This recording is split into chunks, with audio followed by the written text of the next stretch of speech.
কইছো ইউডিএফ জিকাটো খাটাং, একবার জিকিছো খাটাং, দ্বিতীয়বার জিকিছো খাটাং, তৃতীয়বার জিকিছো আলহামদুলিল্লাহ খাটাং, চতুর্থবারও জিকিম ইনশাআল্লাহ ইনশাআল্লাহ ইনশাআল্লাহ খাটাং।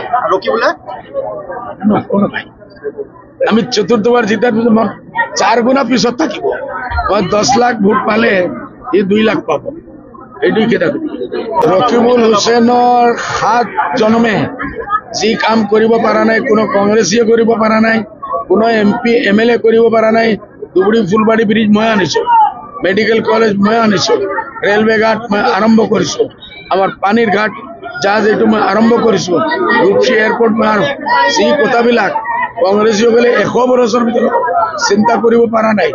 এতিয়া ৰকিবুল আহি কৈছে যে আমাৰ আজমল এডুকেশনের কথা, এডুকেশনে এটাও স্কুল খোলা নাই, আজিলৈকে কোনো এটা ছাত্রক পেনশন দিয়া নাই। ফুলবাৰী ব্ৰিজখন তৰুণ গগৈ থকতে 2008তে চেংচন হৈছে, এইটো তৰুণ গগৈৰ আমলতে হৈছে। তৰুণ গগৈৰ আমল এইটো সেন্ট্ৰেলৰ স্কিম, সবচে ডাঙৰ কথা সেন্ট্ৰেলৰ স্কিম না অসমৰ স্কিম? আপোনালোকে কওক, এইটো সেন্ট্ৰেলৰ স্কিম 100% মিছা। এইটো ধৰা পৰি 100% মিছা, এইটো সেন্ট্ৰেলৰ স্কিম। দ্বিতীয় কথা হল কংগ্রেসে কোনোদিন কোনো কাম করা নাই, আমার মানুহবিলাকক ভিকারি বানাইছে, পঙ্গু বানাইছে, ভোট লৈছে, কোনো কাম রাস্তা ঘাটৰ কৰা নাই, খোৱাৰ পানী পৰ্যন্ত দিয়া নাই, সেফ ড্ৰিঙ্কিং ওয়াটাৰও দিয়া নাই। ৰাস্তা ঘাটৰ আমাৰ যে হালত আছে আজিলৈকে এইটোই আছে।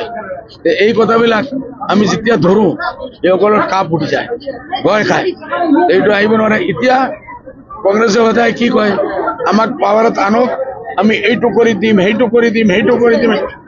কংগ্ৰেস বাহিৰত থাকাই ভাল, যদি পাৱাৰত আহিলে কৰিব পাৰে, যেতিয়া পাৱাৰত থাকে এইটো নকৰে। কংগ্ৰেস বাহিৰত থাকিলে ভাল, আমি পাৱাৰত থাকিলে যেটো কৰিম, পাৱাৰত নাথাকিলেও কৰিম। পहिले আমি আকৌ একবাৰ চতুৰ্থবাৰ মই ইনশাআল্লাহ ধুবুৰীৰ ৰাইজে আমাক ভোট দিব, আমি কমসে কম 8-9 লাখ ভোটৰ ব্যৱধানে মই জিকি আছো ইনশাআল্লাহ।